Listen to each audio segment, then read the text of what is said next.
Hello everyone, welcome to my channel, Sexy Chef, where I can create healthy meals. Eating healthy is sexy, why I call myself that.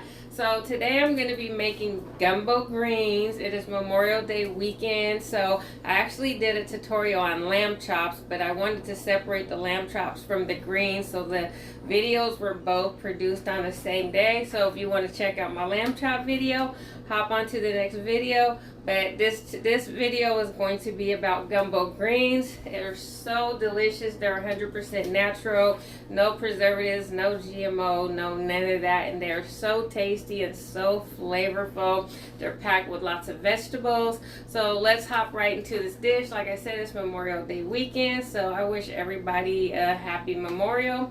And if you have not got a chance to subscribe to my channel and visit my website at sexychef.com, where you can find cookware, seasoning, sauces, natural herbs, and I have a lot of cookbooks over there as well. So let's hop right on in, and everybody have a fabulous weekend.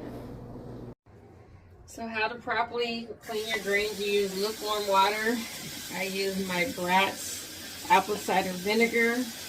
I put like a couple tablespoons. And then I use my Himalaya pink salt. And we're going to let these greens soak. I normally buy my greens fresh and I cut them myself, but this is a party I'm doing, and the person I'm cooking for brought the bag ones, which I took greens out of the bag as well.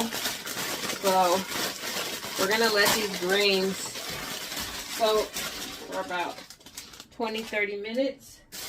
And then we're going to hop into our gumbo greens. So you definitely want to clean your fruits and vegetables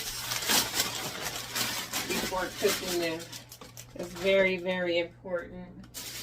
And I always clean mine in like my carrots and all that stuff, my grapes, and it actually preserves and it makes your vegetables last longer if they're going to be sitting in the refrigerator for a hot second. Let me run some more water. Because this wasn't enough, I want the grains to be covered so they can really get a really nice cleaning. So this right here was 4 bags of greens. So probably 1 bundle per bag, assuming.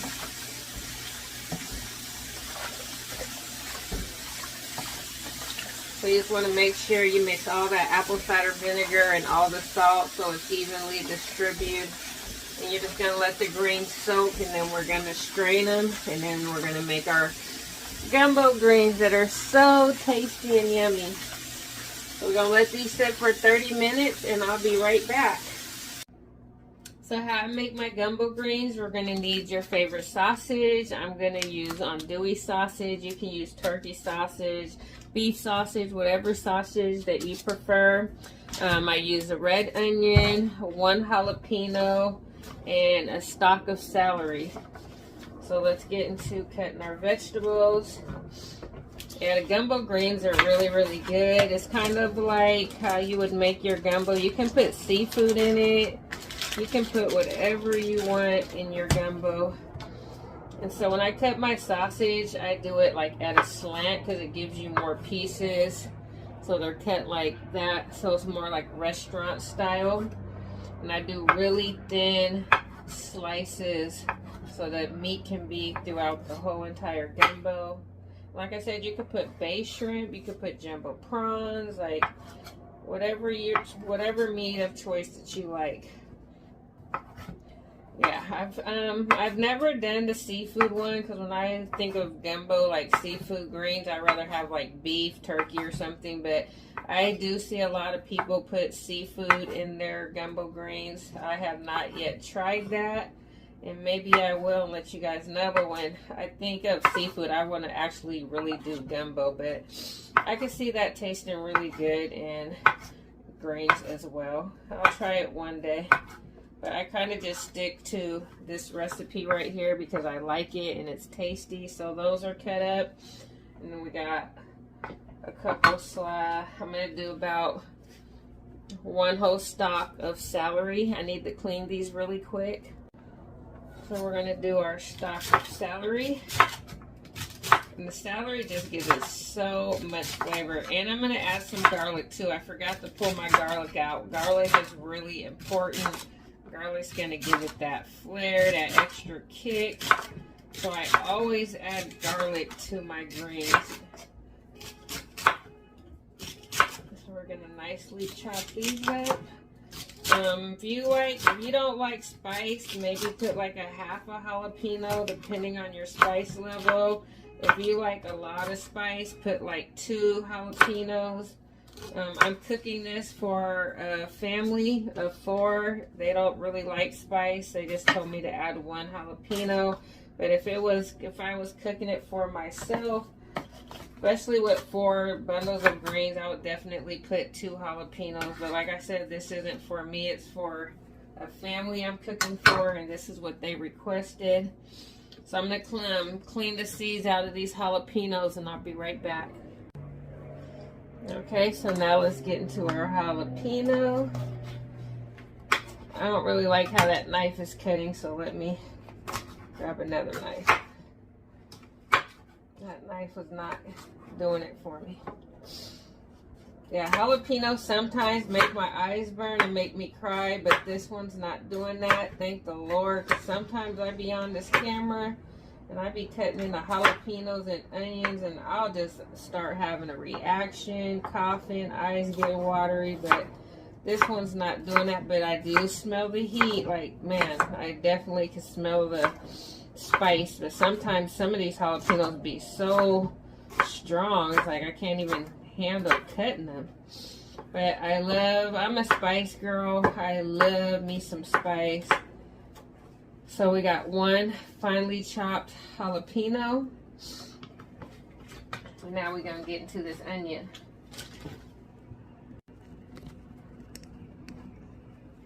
Now we're gonna get into this onion. So I make everything pretty much bite-sized pieces. And then the jalapenos, I kind of shred up a little bit smaller. I don't really make those because those are hot, so you want to make those a lot smaller than you would cut the meat and the celery. And the onions I'll do in like little bite-sized pieces too. Probably like the jalapenos, because you don't want like big chunks of onions, so I pretty much finely chop these as well.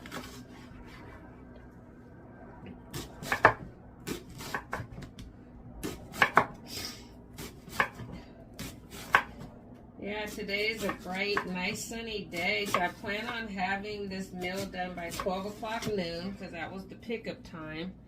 And it's about 9 o'clock now, so I'm running on good time.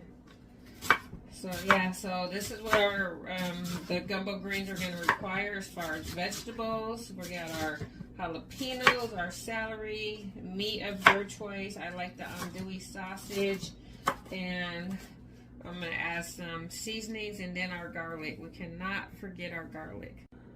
I didn't realize that my charging cord was in the way, so forgive me, you guys. My phone was only on 20%, and so I had to put my charger on, and I seen that it was in the way. So I'm going to get about 5 garlic cloves. I do all my vegetables natural. If you want to do the paste or the garlic out of a jar or can, however, you can do it whatever you way. I just like the fresh garlic because it gives it so much power, and I just like everything fresh. It's a little bit more work, I kid you not, but it's worth it. In the long run, the taste is going to be way more powerful than something out of a can or jar, but I do both. I have garlic in a can, jar, I have fresh garlic, all depending on what I'm cooking. When I do my gumbo greens, I like everything to be fresh because this is a fresh vegetable cuisine, and the fresh garlic just gives it a little more kick too. So I'm going to put 5 garlic cloves. I have a garlic masher. If you don't have one, you can just use your knife. I'll show you how to do it with your knife. So what I do is I just get like a really big knife, and as you can see, I just hold it down and smush it like that, and that breaks it up. And then I just finely chop.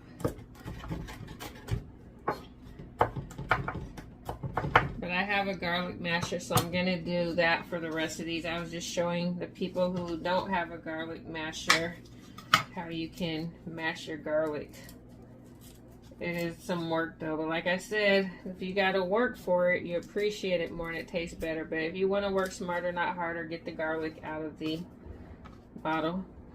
Okay, so this is going to be everything. I'm going to get out my little saucepan so we can hop right back into this recipe. Alrighty, so I'm going to put all the vegetables to the side because I'm going to cook the meat first, and then we're going to throw the vegetables in after. The meat takes a little bit longer to cook, so I always put the meat in first so that that can cook, and then it can like, you know, produce some oil. Let's put the garlics to the side, of course. And then we'll add our greens. Our greens should be done cleaning by then, and we'll strain those. But this is a really delicious. Greens are packed with so much nutrients, vitamins, celery, garlic. So this vegetable is like a super green vegetable. It's going to be very healthy and tasty. Alright, so I'm going to use my little electric grill just for the camera, and I'm going to put a light layer of olive oil. I like to use the Chosen Foods. It's 100% pure avocado oil because I want to keep my dishes as clean and pure and healthy as possible. So you just want to do a fine layer to coat it, since this is going to be our base and our roux. Alrighty, our grease is nice and hot. We're going to throw in our andouille sausage. I like to use my little spatula. It's called Let's Get Cooking.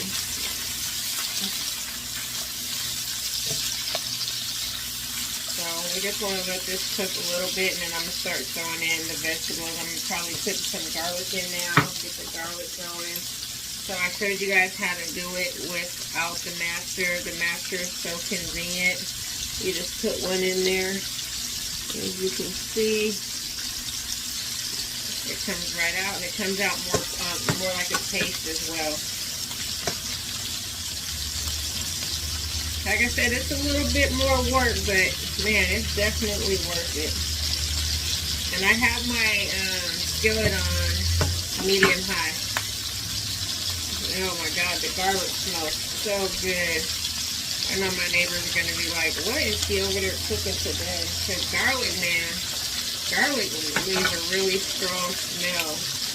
You cook with garlic, you're going to smell that for a hot minute. But I love the taste of garlic.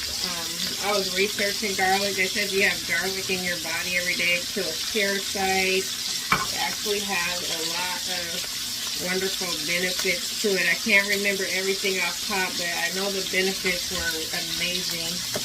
So it's good to incorporate garlic into your meal. A lot of people cook with garlic. Alright, so now we have our garlic in there.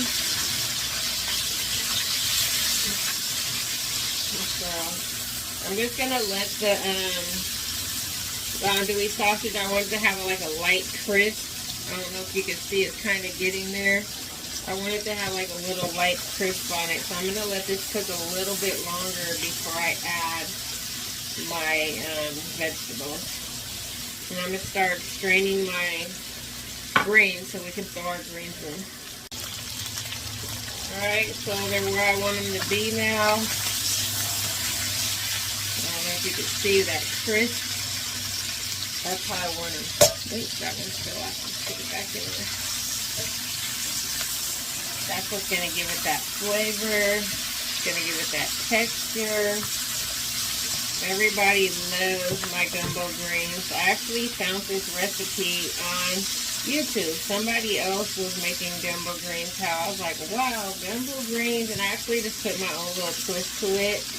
But I got the recipe from this guy I follow. He's an amazing chef on YouTube, and I watched him grow when he started off in a little kitchen, and now he has this beautiful, magnificent kitchen because he's grown his following and has made so much money off of his YouTube cooking page. And he started off just like me in his kitchen, and now he has a commercial kitchen, and He's teamed up with this other guy, and they have like their little cookbooks and all this and that. So it's inspiring to see other people that are doing what you want to do or doing what you're doing. So yeah,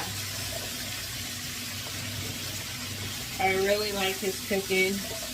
He has amazing recipes. Me and him actually cook alike because I see a lot of his recipes and that stuff I would cook. So as you can see, we got all the vegetables mixed together. It's all about inspiring and motivating. Everyone needs someone who's their inspiration. I have a couple of cooks that I follow who are very inspiring, and I've been following them for years, and they started out really small, and now they've escalated, and they're really big, and you guys probably know them. But I'm not going to share their names right now, but I have a couple of chefs that I absolutely adore on social media, and they keep it hot, they keep the food flowing, everything's delicious.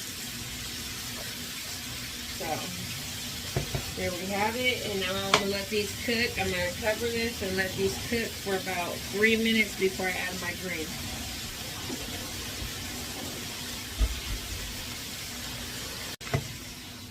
I'm going to cover these and let these cook for about 3 minutes. Okay, so over here we're going to get our pot for our greens. I got this nice size huge pot, and I'm going to make the roux now. So I got it on high, medium high, and I'm just going to put about 3-4 tablespoons. I just want to coat the bottom because I'm going to make the roux now. So I'm using my 100% olive oil because, like I said, I like to keep everything as pure and natural as possible. Stuff that's good for your body. Olive oil is so good for your hair, your skin, your body. I put it on my skin. I eat it. I put it in my hair products, and man, amazing, amazing product. So I use the 100% pure. I get the expensive olive oil too. It'd be like this was like $20. Hey, people be crying about olive oil, but I'm like, man, health is wealth. If you're a man. And so this is about $20. I love it. And like I said, I put it in my hair products, my skin. I eat it. So we're gonna let that get hot. Now we're gonna make our roux. Alrighty, so let's hop right back into this. So most people use flour for a roux. I stay away from flour because, like I said, I try to do weight control and keep stuff as healthy as possible. So instead of using flour, I just use a half a cup of water and a whole tablespoon. It's called Better Than Bouillon. Oh my God, this adds so much flavor. It's really like a half a tablespoon to 1 cup. It's highly concentrated. It's only 10 calories. It's packed with flavor.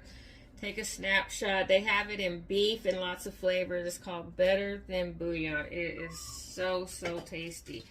So I'm going to give this a really good mix. So I'm mixing the bouillon in here. So if you want to add flour, you most definitely can. Like I said, flour is fattening. If you're trying to slim down, this tastes just as good without all the flour. But if you know how to make gravy, it's supposed to be like a gravy. I'm going to put that in there.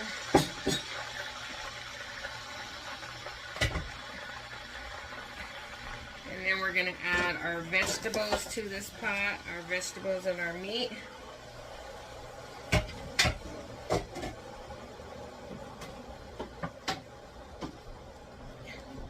We're going to give this a really nice swirl.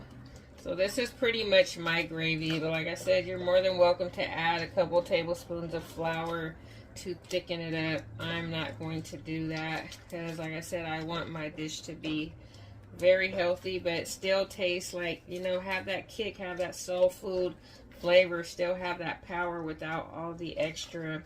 So that's what my channel is about. I cook a lot of soul food dishes, but I cook it a natural, healthy. All my dishes are 100% natural. So there we have it. We're going to let this come to a boil, and I'm going to add a couple more cups of water. I'm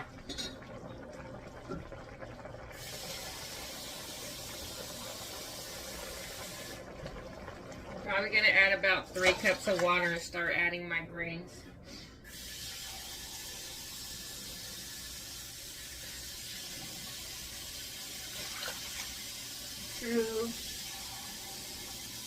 So So this right here, I'm cooking 4 bunches of greens. So it depends on how much greens you're making. If you're making more than 4 and you want to double the recipe and add more celery, add more meat, add more onions. So it all depends on how many people you're cooking for. So we're gonna let this come to a boil and I'll be back.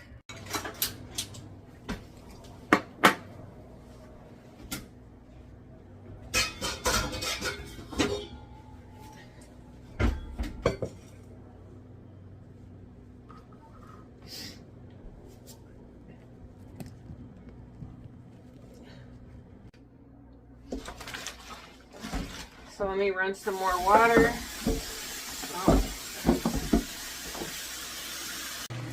So our gumbo greens are done. They've been cooking for about 45 minutes to an hour on the stove. It's packed with so much flavor. I just did a little taste test just to make sure, and the flavor is so delicious. I just threw in my all-purpose seasoning, which was garlic, salt, cayenne pepper, smoked paprika, and I put in another tablespoon of that bouillon. And you can flavor it to your expectations. Like I said, with spice levels and all that, everybody's spice level is different. So just go with how you feel it should taste. Everybody, like I said, I like spicy. I like my food well seasoned. So some people don't like that. So cook it to your discretion. So there we have it, our gumbo greens. I hope everybody has a happy Memorial Day weekend. And man, I'll be back.